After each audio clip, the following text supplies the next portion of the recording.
আজকে জন্মদিনের দিন আপনাকে কে উইশ করলো? ফার্স্ট দিল্লি থেকে শুনলাম একটা উইশ করার এলো। না, দিল্লি থেকে করলেন আমাদের স্পিকার ওম বিড়লা সাহেব।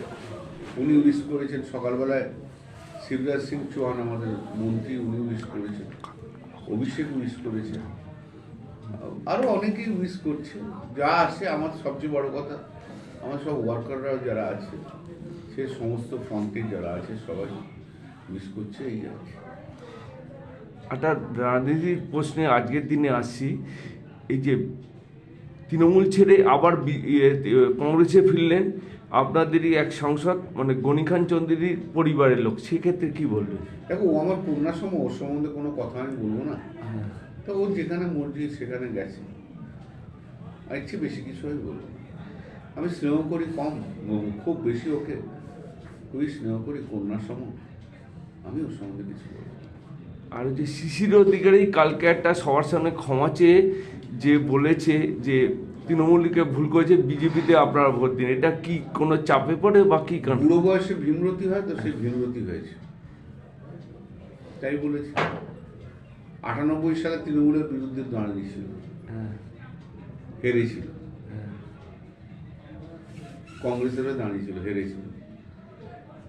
তারপরেও তৃণমূলে এসেছিল। 2001-এ উনি এমএলএ হয়েছেন তৃণমূলের টিকিটে। 2006 এমএলএ হয়েছেন টিকিটে। 2009 তৃণমূলের টিকিটে এমপি হয়ে মন্ত্রী হয়েছে। তারপর পরপর 2014 এমপি হয়েছে তৃণমূলের টিকিটে। 2019-এ তৃণমূলের টিকিটে হয়েছে। তা উনি যদি বলে থাকেন ওনার ভুল হয়েছে, তাহলে ওনার গোটা রাজনৈতিক জীবনটাই ভুল। ওনার রাজনৈতিক জীবনে তৃণমূল ছাড়া কি আছে? বিজেপি তো কোনো মর্যাদা এখনো কোনো দেয়নি। মাঝে আওয়াজ তুলেছিল গভর্নর করবে, তো কিছুই তো করেনি। হয় ওনার ভীমরতি হয়েছে, নাহলে ওদের গোটা ওনার পলিটিক্যাল কেরিয়ারটাতেই ভুলে ভর্তি। আসলে অধিকারী ফ্যামিলি হচ্ছে, বোঝা যাচ্ছে যে একটা বিশ্বাসঘাতকের ফ্যামিলি। এটা পরিচয় করবে, এটা শিশিরদা প্রমাণ করে দিল। আগে আমরা শুভেন্দুকে বলতাম, আর আসলে শুভেন্দু না, আসল মাথা হচ্ছে শিশিরদা, সেটা বোঝা যাচ্ছে। বেইমানের একটা পরিবার।